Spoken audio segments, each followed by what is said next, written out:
Muslim community अगर goodwill दिखाते हुए इन जगहों को हिंदू कम्युनिटी को दे दे, दोनों समुदायों के बीच में प्यार, रिस्पेक्ट और हार्मनी बढ़ सकती है। Muslims should give up two more important historical places.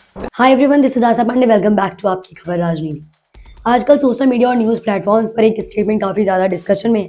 ये स्टेटमेंट आया है एएसआई यानी आर्कियोलॉजिकल सर्वे ऑफ इंडिया के फॉर्मर ऑफिशियल के मोहम्मद की तरफ से। के मोहम्मद एक एक्सपीरियंस्ड आर्कियोलॉजिस्ट रहे हैं। उन्होंने अपने करियर में अपने कई बड़े हिस्टोरिकल एग्जीक्यूशन प्रोजेक्ट में हिस्सा लिया है। उनका नाम खास तौर पर राम जन्मभूमि एग्जीक्यूशन से जोड़ा जाता है, इसलिए उनकी बात को लोग ध्यान से सुनते भी हैं।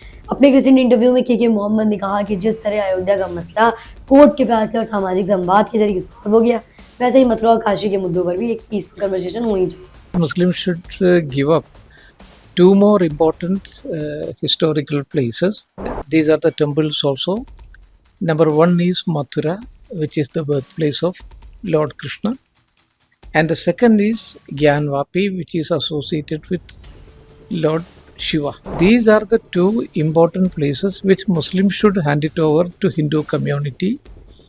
उन्होंने अपील की कि मुस्लिम कम्युनिटी अगर गुडविल दिखाते हुए इन जगहों को हिंदू कम्युनिटी को दे दे, दोनों समुदायों के बीच में प्यार, रिस्पेक्ट और हार्मनी बढ़ सकती है। के मोहम्मद का कहना था, भारत में हिंदू मुस्लिम रिश्ता हमेशा से एक डेलिकेट बैलेंस रहे हैं। हम सब सालों से एक दूसरे के साथ रहे हैं, एक ही कल्चर का हिस्सा रहे हैं। उनका मानना है कि अगर कुछ हिस्टोरिकल और रिलीजियसली सेंसिटिव जगहों पर म्यूचुअल अंडरस्टैंडिंग से सॉल्यूशन निकले तो पूरे देश में एक पॉजिटिव मैसेज जा सकता है।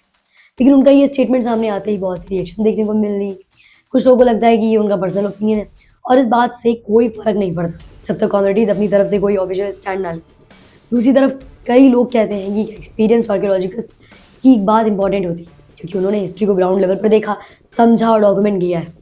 क्योंकि मोहम्मद ने अपनी बात में ये भी कहा कि जब अयोध्या का आर्कियोलॉजिकल सर्वे हुआ था तब एग्जीक्यूशन में कुछ एविडेंस मिले थे जो राम मंदिर होने की तरफ इशारा करते थे। कोर्ट ने उन एविडेंसेस को कंसिडर भी किया था और इस वजह से उनका मानना था कि हिस्ट्री को समझने से, वो एक्सेप्ट करने से और फिर बैकशीट से कई बड़े इशूज पीसफुली सॉल्व हो सकते हैं।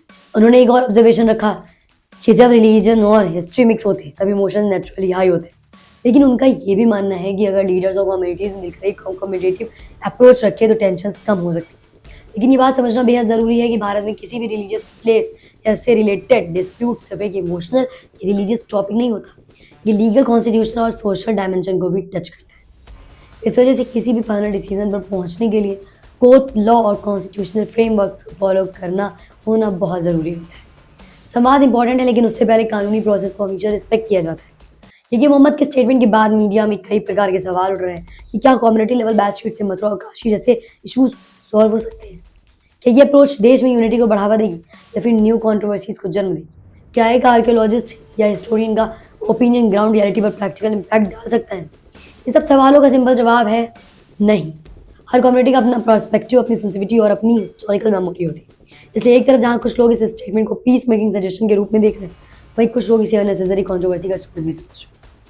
भारत जैसे डाइवर्स और मल्टी रिलीजियस कंट्री में हार्मनी तभी पॉसिबल है जब इशूज़ का सॉल्यूशन रिस्पेक्ट, डायलॉग और लीगल प्रोसेस के थ्रू निकाल। के मोहम्मद का स्टेटमेंट एक डिबेट को फिर से जिंदा कर देता है। लेकिन डिबेट का मतलब कॉन्फ्लिक्ट नहीं होता।